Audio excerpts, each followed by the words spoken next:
12 திருமுறைகளிலே 8ஆம் திருமுறை திருவாசகம். திருவாசகத்தை ஓலைச்சுவடியில எழுதி தன் குடுமிக்குள்ள சொல்லி வச்சிருப்பாராம். எப்பப்பெல்லாம் ஞாபகம் வருதோ குடுமியை தொட்டு பார்ப்பாராம். திருவாசகம் ஞாபகத்துக்கு வருமா? திருவாசகத்துக்கு உருகார், ஒரு வாசகத்துக்கு உருகார். அவருக்கு வயசு 7 இருக்கும்போது சோமு செட்டியார் வீட்டுல பிரசங்கம். அண்ணன் சபாபதி பிள்ளைக்கு உடம்பு சரியில்லை, காய்ச்சல். தம்பியை கூப்பிட்டு சொல்றாரு, சோமு செட்டியார் வீட்டுல பிரசங்கம், நீ போய் கற்பூரம் காட்டி பிரசாதம் கொடுத்துட்டு வாப்பான்னு அனுப்புனாரு. சரின்னு போனாரு. செட்டியார் கேட்கிறாரு, நீங்க வந்துருக்கீங்க, உங்க அண்ணன் வரலையான்னு. அவர் சொன்னாரு, அண்ணனுக்கு உடம்பு சரியில்லை, காய்ச்சல், என்னைய வர சொன்னாரு. செட்டியார் கோவம் வந்துருச்சு. ஏன் முன்கூட்டியே சொல்லக்கூடாதா? இப்போ வந்து அது சரியில்லை இது சரியில்லைன்னு நான் வேற ஆள் ஏற்பாடு பண்ணிருப்பேன் அப்படின்னாரா. வள்ளலார் நினைக்கிறார், வேகம் எடுத்தாண்ட வேந்தனடி வெல்லுகன்னு. சில பேருக்கு வயசானாலும் புத்தி மாறாம இருக்கேன். ஏன்னா அடிப்படை குணம், தொட்டில் பழக்கம் சுடுகாடு வரைக்கும். சில பேருக்கு அது மாறாது.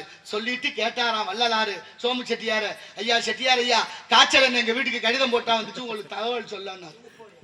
பேச்சே பேசல. வந்த வேலையை பாருங்க, பெரிய புராணம் படிக்கவா? படிங்க. 1 மணி நேரம் கிடந்தது. செட்டியார் கேட்டாரு, ராமலிங்கம் நாளைக்கு நீங்களே வந்துருங்க, உங்க அண்ணனை வர வேண்டான்னு சொல்லுங்க. ஏன் வரலன்னு கோவப்பட்டவர் கடைசியா வர வேண்டாம்னு சொல்லுங்கன்னு அவர் வாயாலே சொல்லிட்டார். சொல்லிட்டு என்ன சொன்னார் தெரியுமா? கூட போகும்போது வள்ளலாரு, வரும்போது நடந்து வந்தீங்க ராமலிங்கம், போகும்போது நடந்து போக வேண்டாம், நம்ம வீட்டு சாரட்டு வண்டியை கட்டி அனுப்புறேன், அதுல புறப்படுங்கன்னு சொல்லி கொஞ்சம் சன்மானமா காசு கொடுத்தாராம். 5 ரூபா கொடுத்துருப்பாப்ல. ஆமா, 10 ரூபா கொடுத்துருப்பாரு. நமக்கு நினைக்கு தோணும்.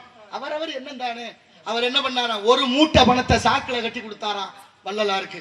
ஒரு மூட்டை சாக்குல பணம் கட்டினார்னா அவர் எவ்வளவு பணக்காரரா இருந்திருப்பாரு, அந்த ஊர் எவ்வளவு பணக்கார ஊரா இருந்திருக்கும்.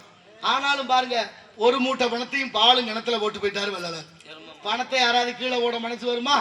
அவர் ஒரு மூட்டையும் தூக்கி போட்டு போனாரு. இன்னைக்கும் சில கோடீஸ்வரங்களுக்கு பிரச்சனை பாருங்க, மூட்டையா கட்டி ஆத்துல போடுறேன், குளத்துல போடுறேன், மண்ணை தோண்டி புதைக்கிறேன், நெருப்ப வச்சு கொளுத்துறேன், இன்னமும் பிணவரையில எல்லாம் பணம் வைக்கிறேன். ஏழை எளிய மக்களுக்கு கொடுக்க பணம் இல்லை. ஆனாலும் இப்ப என்னாச்சு, வீடு வீடுக்கு உட்காந்து கணக்கு எடுக்கிறாங்க. கணக்கு இன்னைக்கு எடுக்கல, அவன் பல நாளா எடுத்து முடிச்சுட்டேன். எடுத்து முடிச்சு பணம் போய் ஊர் ஊரா வீடு வீடா சேர்ந்துருச்சு. ஆனா பறக்கும் படைன்னு ஒண்ணு ரோட்ல இன்னும் போற வராது, என்னையெல்லாம் மடிச்சுட்டாங்க. கேவலம் எங்கேயாச்சும் உண்டா? வீடு வீடுக்கு பணம் கொண்டே கொடுத்துட்டேன், அதை தடுக்க துப்பு இல்ல. காய்கறி வாங்க போறவன் ஆட்டு வியாபாரிகளை பிடிச்சி வச்சு, நேற்று நகை வாங்கிட்டு திருமணத்துக்கு போறேன், அங்க வரையில மறைச்சிட்டாங்க. நாடக வண்டி ஏறிப்பேன். நான் ஒன்றும் சொல்ல, நம்ம கிணத்துக்கு பெரிய இடத்து பொல்லாப்பு, அரமணை கோழி முட்டை அம்மிக்கலை உடைக்கும். இந்த மக்களுக்கு தான் வெளிச்சம். கொஞ்சம் கொஞ்சம் மழை பெய்யுது. மழை பெய்யும் போதே இன்னும் கொஞ்சம் மரங்களை நட்டு வச்சு நாளைய தலைமுறையை வாழ வைக்கிறதுக்கு பாடுபடுங்க. நல்லா இருப்பீங்க. நம்மளோட போறதில்லை இந்த பூமி.